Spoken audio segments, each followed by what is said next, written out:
Hey, hey. This is Mystery Girl. You are listening to WPKN 89.5 FM, WPKN.org, or you can listen on our WPKN phone app. I am covering for DJ Mundavi. I want to give a shout out to him really quickly. DJ Mundavi, love ya. I hope I can do this spot well. And I'll just jump right into it. I have some special guests on the other end of me. So I want you guys to say hello so we can make sure we hear you, first of all. Hello. Oh, yes. So let me turn you up. I want to hear you more. Give it to me. Okay, so we have Akia. I'm saying that right? Yes. All right. And Naomi. Yes. Okay. Hi, ladies. Hello. How's your Friday night going so far? Great. Awesome. We're here with you. I like that answer. That's a great answer. See, you already got points in my book. So, all right, let's tell people why you're here because I'm sure they're wondering. So you guys are involved in a short film called Served. Yes. And it's about the effects that incarcerated parents being incarcerated has on their children. So Naomi, you're the director.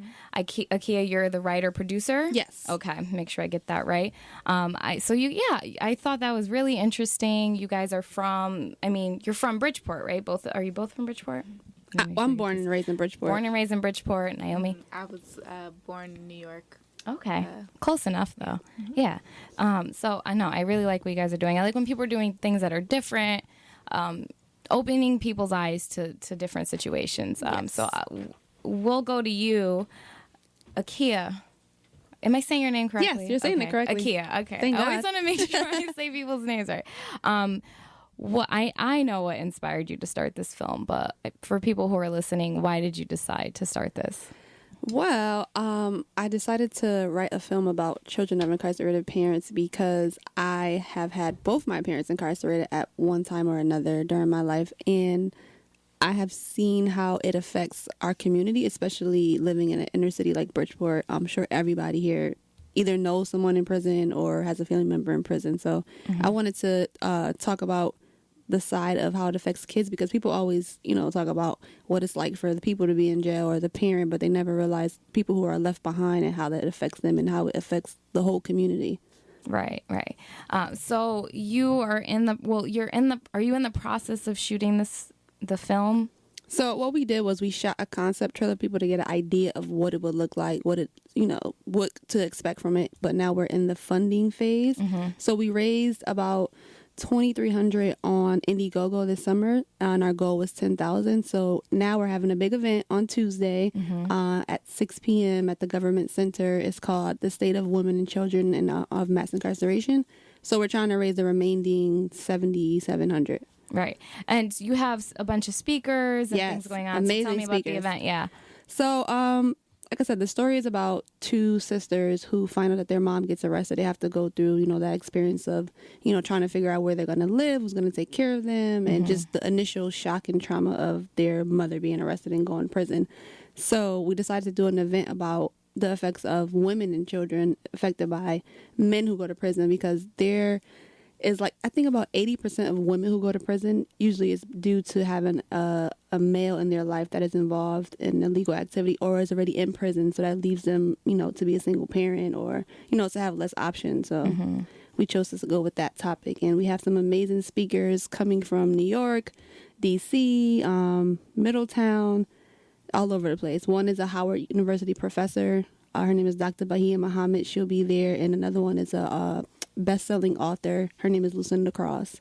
So she'll be there as well. Right. And this is at the Government Center, Bridgeport. Yes. What time is the event? 6 p.m. to 9 p.m. Okay. And it's to raise money for the rest. Yeah, it's a fundraising event. Yeah, to like finish the film. Like a gala, kind of. Yeah. So, okay, everyone listening. Yes. This is it's a good cause. So, Tuesday, Bridgeport Government Center. But I want to get back to the film. So, it's about these two girls. Are the two girls in the film, are they actresses acting out these parts, or are they the two actual girls who were involved There'll be actresses acting out the part. Okay, but the story is a real. The story is semi-biographical. Right. Yes. And so your parents were incarcerated. Yes. So I mean, the point is to show how it affects the children. How does it affect the children? I mean, how did it affect you? It can affect kids in different ways. Some kids, it affects them and it makes them very angry or they lash out. Some kids actually shy away and kind of like become like kind of like depressive. And then some kids just kind of like use it as fuel and they just, become better people. Right. For me, I had a mix of both. When I was younger, it was more like of like an aggressive thing. But once I got older, it was kind of like I have to be better than this. I have to push past this and, be a champion, of this trauma. And why? I mean, not to dig into your whole situation, but how long were your parents incarcerated? Well, my father 17 years and my mom 1 year. Okay. So I mean, you're obviously very familiar with this. Yes. How did it shape you as a person? It definitely taught me to be resilient. But it also taught me to forgive people for mistakes that they make because no one's perfect. And I think another goal of the film is to show people that, people who get arrested aren't all bad people. There's different decisions and different social and economical problems that lead them to be incarcerated. So it kind of made me, like I said, be more forgiving, be resilient, and just, not be embarrassed of what things happen in your life. Right. And do you have a good relationship with your parents? Oh, yes. Yeah. My best friends. Right. So I'm Both sure parents. they're behind the film, right? Well, my mom is a little bit more, she's behind it, but she's very shy. Yeah. So but my dad is a motivational speaker as well, so he's like all out in the open with it. Okay, And right. he's the host. Yes. Oh, he's the host of the He'll be event. the host of the event because he's a reentry activist and he works within the jails to help people change their lives. So what's it like making this film? I mean, it's very personal for you. You're doing this film. You're kind of putting stuff out there. What's it like? Is it like a cleansing experience for you? Does it kind of feel weird? Do you feel like it's a little invasive at times? Like, what's that like for you to put this film out? It's actually therapy for me. I love talking about it. I'm not embarrassed about it at all. Like, I talk about it all the time. And I think that that's going to help other people not be so embarrassed about it because people message me all the time on Facebook or Instagram like, oh, the same thing happened to me, but they wouldn't like write it in a comment because they're embarrassed about their parent going to prison. So it's therapy for me. Right. Okay. So I have the director over here. Yes. What's it like for you I'm sure it's a lot of stress. Like you want to make the vision happen. You're the director. Right. Yeah. What's going on over there? Big shoes to fill. Yeah. I know it's a lot. Yeah. But I think I completely understand and get where she's coming from as a writer, and we have a great connection. So I think it's not as hard just because we have that connection, and we've operated a business together before, so we already know how to like work with each other, and if there's anything that is kind of left or right, we have no problem explaining that to each other or saying like, girl, I don't like that. That's not gonna work. That's what you need though, right? You need someone to tell you like, and it's that's like not good. I'm a writer and I like handling like production and stuff, but I don't see things how she see it. Like she can look at something on the paper and be like, oh, I see it's gonna come out. I'll be like, girl, I don't know how to do that, but you see it, and that's exactly what I want. So it's just, I think perfect. that's why we work well together because we kind of fill what the other person's missing. Right. So I'm not as good of a writer, but she can express herself very well, and then I can make it so that people can see it. So it works out. She has the story and you have the vision. Yep. And you put it together and then you Make have it the work. movie. And then she's very, very calm, and I'm kind of like those people that get nervous a lot. And she'd be like, "What are you nervous about?" Don't worry about it. Which I was hoping she actually spoke about when you asked her how it has affected her, because she does. She has anxiety. Yeah.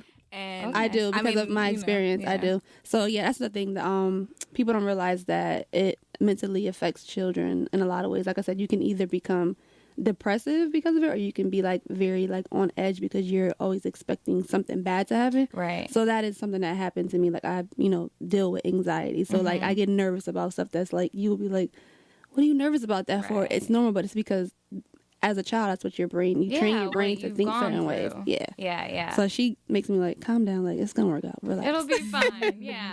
No, I think that's important to talk about. I mean, I know a lot of people with anxiety and they think, it's silly that they're getting anxious over things. Yeah. And it's like, no, but it's really Yeah, it not. depends on Like, how you grow up and what happens to you. Yeah, exactly. So have you, Naomi, have you had any experience with incarcerated parents or know anyone who's... No, ironically, my father is a police officer. Oh, okay. So, but